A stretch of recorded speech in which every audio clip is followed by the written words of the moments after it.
Hey guys, let me just get my camera a little bit straighter here. So I'm here to do another concept video for you in preparation of the final exam, or just so that you can have a refresher on these concepts and you can just learn.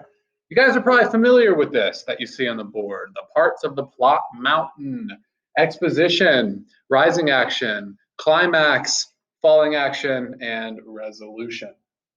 Now, you are going to be asked a couple of questions about these ideas on the final.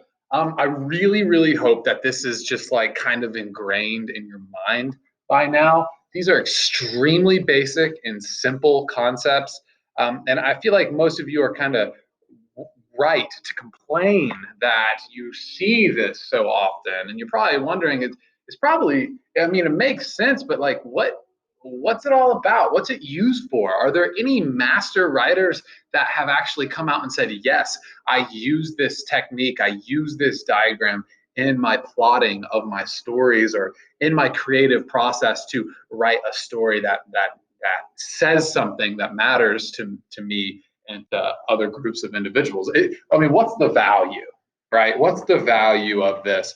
Well, first of all, let's think about the first three parts of this. You probably guys have seen the exposition, the rising action, and the climax, right? And it's logical to think of it as an upward motion, right? Where we have the exposition, which I'll just signify with an EX here.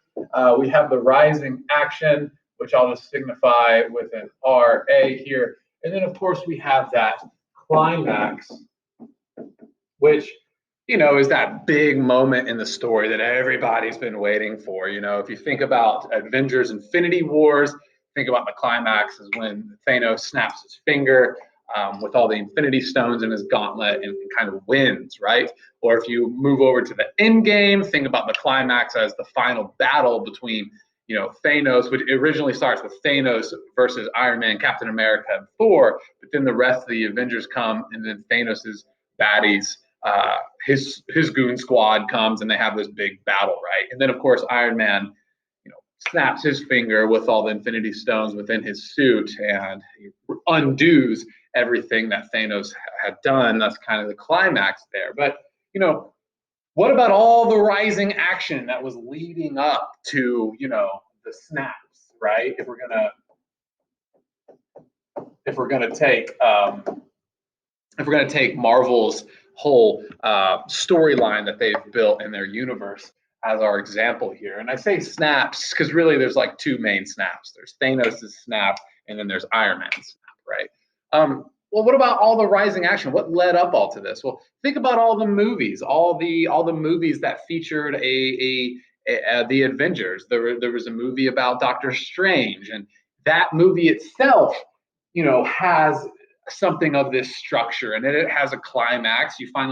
It's like the final boss battle of the movie. The whole time Doctor Strange has been, working on his new abilities, has gone through inner and outer struggles with the new people that are a part of his situation and a part of his life, and he finally, has kind of come to this sort of degree of mastery of his skills and abilities, and he's able to fight, that big baddie at the end, which he does, and he's successful. Well, that's just that movie itself follows this structure, whether loosely or less loosely. But all of the Marvel movies leading up to the snaps of the Infinity Wars and Endgame, they're all part of the rising action of that entire universe, right? And then you had the Captain Marvel movie, you had the Iron Mans, you had the Captain America movies, Black Panther. I know I'm missing some. I mean, there's tons of them, right? Thor movies. All of these movies kind of add to the rising action, which finally ends with the snaps, right? And the exposition of all this is, I guess, the very first movie of this entire Marvel Universe plot line, right? Which I think was the very first Iron Man. I think it was the very first Iron Man that was kind of like the beginning of this interwoven story that was leading up to Thanos and the snaps, right? Pretty sure. So you could think of the very first Iron Man, all about Tony Stark and his struggles as played by Robert Downey Jr., you can think about that movie as like the beginning of the exposition of the entire story leading up to the snaps. Every single movie kind of playing a role of a rising action. But even more particularly, if we're just focusing on one movie, you could think of the exposition as kind of setting things up. You meet your characters, you get a sense for who they are, some of their background. You meet the antagonist, you get a sense for who they are. You maybe the mystery might be introduced just a little shed of light of the mystery. Some darkness is thrown in. You're kind of confused, but you're happy about it. You understand. Your prediction is that as the movie unfolds and more events, happen leading up to the climax, there's going to be some kind of reveal or some kind of like ultimate moment, right? Some big event that hopefully, if the writers and all the people involved in the making of the movie or the story, hopefully if they've done all this well, the climax will feel very satisfying, very tense, very pleasurable to watch. And so the exposition going back is kind of going to be the introduction, the beginnings of all things. You're going to get a whiff of the conflict, a whiff of a mystery, a whiff of the characters, a whiff of the good and the evil, a whiff of how the world works. If we're talking about a fantasy world or a sci-fi world of some sort, we're going to get a little introduction to how the magic works within this fantasy realm or within this sci-fi realm. We're going to get a glimpse of the state of the technology. We're going to see the natural landscapes of things. We're going to get a glimpse of a culture, of a people that might be involved in the world of the story in some sense. And of course, I like to draw upon my experience with fantasy fiction, that being my favorite genre for books and probably for movies too. And the exposition is really important in that genre, as it is really in any other genre. So you could think of the exposition as a little bit of a setup and introduction. And then, the rising action is filled with events that are somehow significant or meaningful to this sort of ultimate moment reveal or big event, right? They're hashing out the conflict, right? There's little battles, little skirmishes, little conflicts, whether we're talking about the context of war, whether we're talking about spiritual conflicts where there's a character that's trying to deal with these set of truths as given to him or her in their holy scriptures that has an inveterate tradition, generations, perhaps millennia behind it. And they're trying to grapple with the meaning of all this scripture, trying to grapple with philosophical or spiritual truths, or just trying to grapple with basic questions of their human existence, like who they are, what are they doing, what is the point of all this, how do I treat people well, how can I get over some of my past mistakes, can I ever be relieved of this guilt or regret, how can I remain open to the influx of being in whatever form or manifestation that takes in my consciousness. I mean, and of course, the events can be a lot more concrete than that, right? We talked about war. Maybe there's a little argument between two characters, or maybe a car crash, or a terrorist attack, or some outbreak of a virus that's pretty relevant in our own world today, too. Either way, it's going to be a series of conflicts involving characters. Don't forget about characters. Characters. I'm like, can't spell, I guess, today. And there's going to be changes of setting. Whoops. Changes of setting all throughout that. A book like Lord of the Flies, right? Lord of the Flies right here. The whole book takes place on an island, on a single island. It's not very big. So the change of setting isn't like monumental, but you can imagine that's the island. Maybe this book starts here on the island, but then there's some movement over here and movement right here on top of the mountain, and maybe a movement over here. And this counts as a change of setting. And you know, in this book in particular, you know, the characters getting a lot of conflict with one another. The little boys getting a lot of conflict. They start to sort of have something like, some of them start to hallucinate something or imagine the presence of some creature on the island that begins to frighten them, and they start to like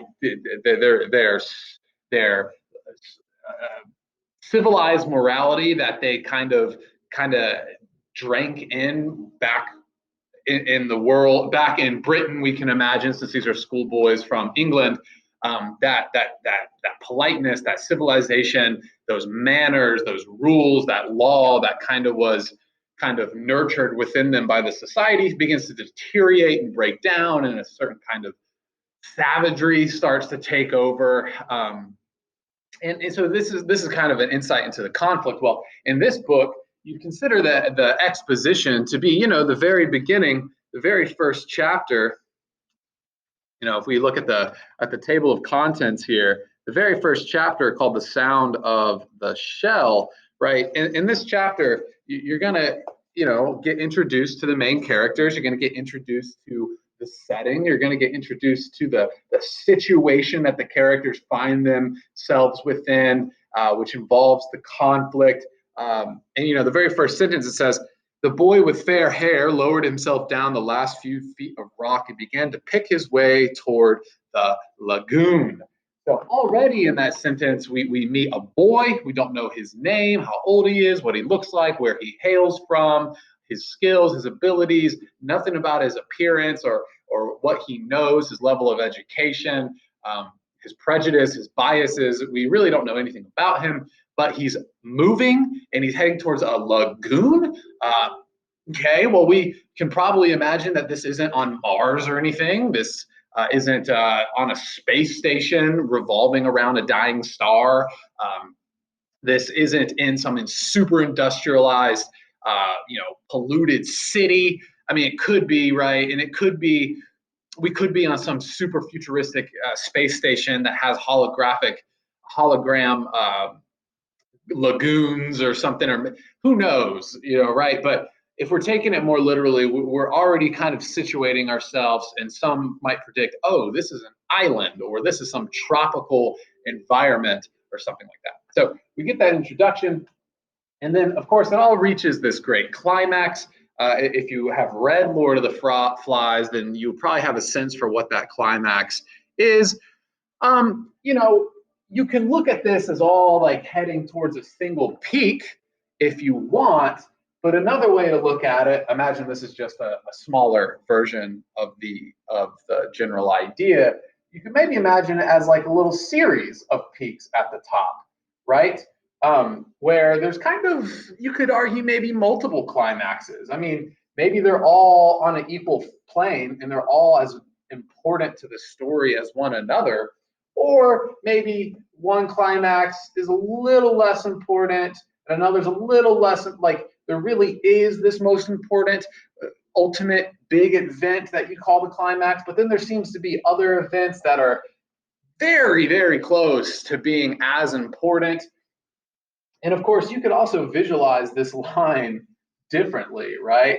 Like you could think of it as like the characters reach this sort of this point, this point of success along their story, but then they fail at something, or they get set back and they have to go down, and they do it again, and then they do it again. It's sort of this try fail cycle that does happen in a lot of books. And in the Lord of the Flies, there's this desire amongst the boys to try to create a society that can function well and ensure their survival and help them get off the island through the use of a smoke signal. They have to keep the fire going, and they try to upkeep their society with rules and very light rules and all this stuff, but it fails, and they try again, and it fails, and they try, and ultimately it just it succeeds, but it's a little ironic in the way that it succeeds. So then there's just two more parts of this. This video is getting kind of long. You have this falling action and this resolution. So I can erase this stuff you might imagine it suddenly going down, right? And here you might call this the falling action, which isn't very helpful, isn't a very helpful term in and of itself, but you can kind of imagine the big moment has taken place, and now we're going to have a few scenes that kind of show the aftermath of this final moment. Taking it back to the Avengers, Iron Man snaps his fingers, and it's this big moment. We see Thanos and all his goons kind of turn into ash, like what Thanos had done to everyone else when he succeeded in the Infinity Wars. But then you have some scenes that, like one scene that shows kind of the funeral or the funeral ceremony of Iron Man, right? Because Iron Man sacrificed his life and snapped to undo everything Thanos did. So, and there's that cute moment when Iron Man's daughter is sitting with one of Iron Man's good friends, and she asks if she really wants like a hamburger or a cheeseburger because, I don't know, Iron Man and her daughter bonded over the making of that food, and it's really this beautiful moment. You can consider that the falling action. We've already had our great climax. Now we're just seeing, the effects of this ultimate moment on some of the characters' lives, some of the events that have taken place, how they're now processing the end of all this. And then you have, what people call the resolution, which, is just kind of the ending where it all stops at, because the story is going to stop somewhere, right? So what's the last note?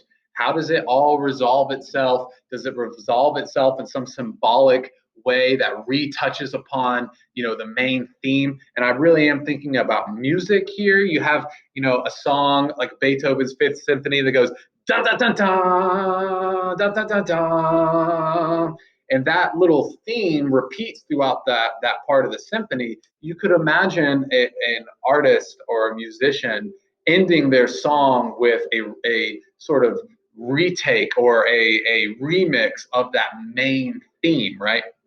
And you could do the same thing in stories. So I hope this was helpful. You're going to have some questions. You might see another term that refers to the same thing as falling action, and it's called denouement, and that translates from the Greek as like an unraveling. So you can imagine, if you imagine for a moment, like all these strands of story, right?